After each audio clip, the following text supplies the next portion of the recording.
Hello everyone and welcome back to the channel. I'm aware that it's been a very hot minute since you've had an upload on here, but I'm coming back. I plan on uploading a lot more than I used to. We're gonna get content out probably once a week. I'm gonna try once a week, but as you can see, a lot has changed. I'm moving away from 2K completely for the time being.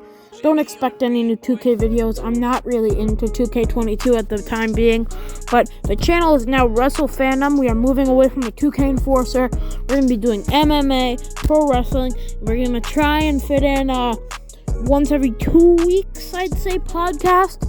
But yeah, definitely if you've been here for a while, I want to say thank you for supporting me through all this.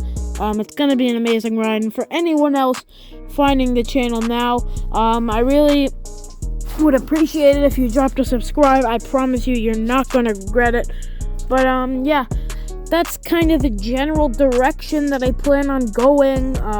As I said before, I'll try and upload once a week. If there's any major things to cover, I will definitely try and cover them.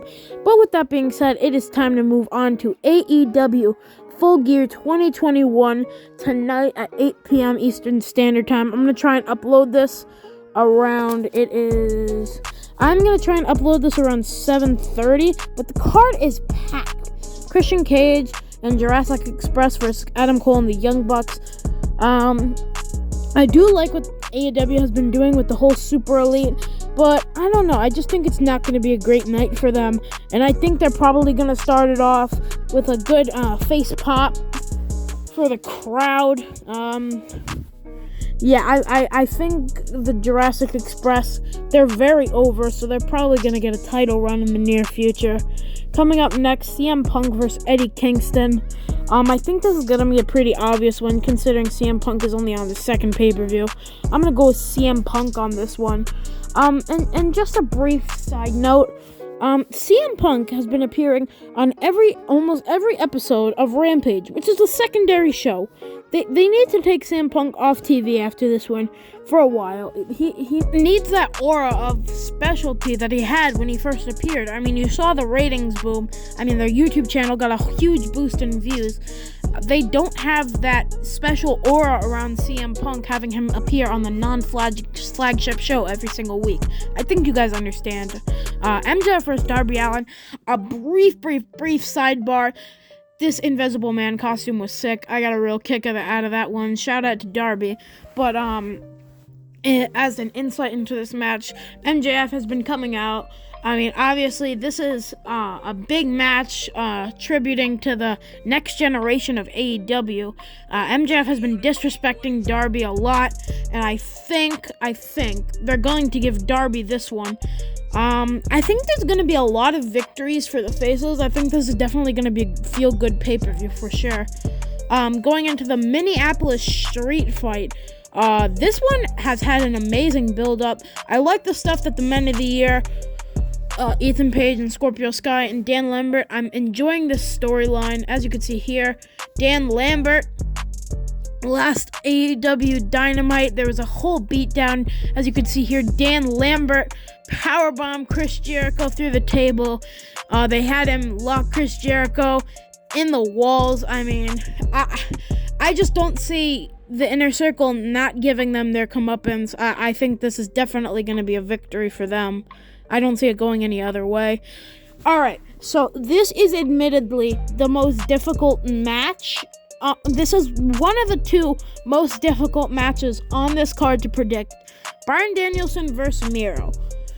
Alright, so there's a good reason for either of these guys to win. I mean, Bryan Danielson, on the Grand Slam AEW Dynamite, he had an amazing match with Kenny Omega, but Miro has just lost his title. He had an amazing title run, and I think Daniel Bryan, if he was asked to, he probably would drop it to Miro, which is why I am going to pick Miro in this one. I know it may be a little controversial of a pick, but I don't know. It's just my pick. Don't worry. Moving on to the next match of the card, the AEW World Tag Team Championships, Lucha Bros versus FTR. I think this is one of the matches that's easier to pick on the card. The Lucha Bros just won the title. Amazing match with the Young Bucks. I don't see FTR winning this one. Going into another no-brainer we have, or at least in my opinion, Britt Baker versus Ted Conte. I'm not a guy who buys super in. I'm not a huge fan of Ted Conte. I like Britt Baker, and I like her title run, and I don't think it's going to end right now. And I don't know if she has a legitimate challenge to her title. And now, this is the main event of the evening. It's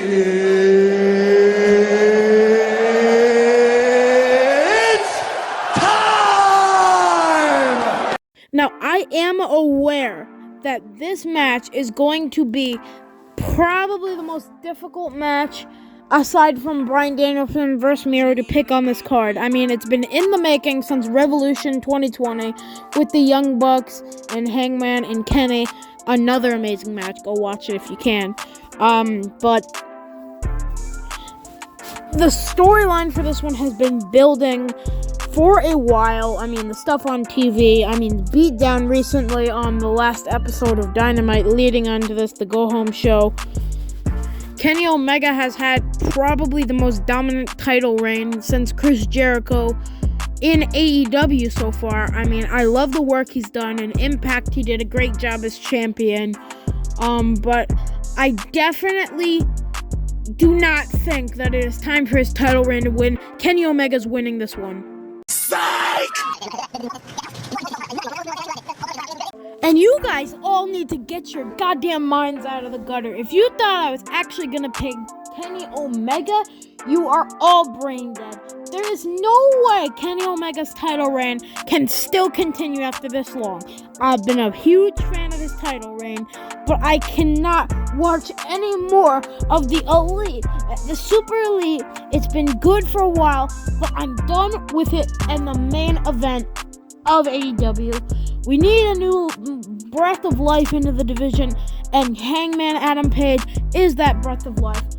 But I'm going to have to end the video on that. Thank you all for watching, and peace out.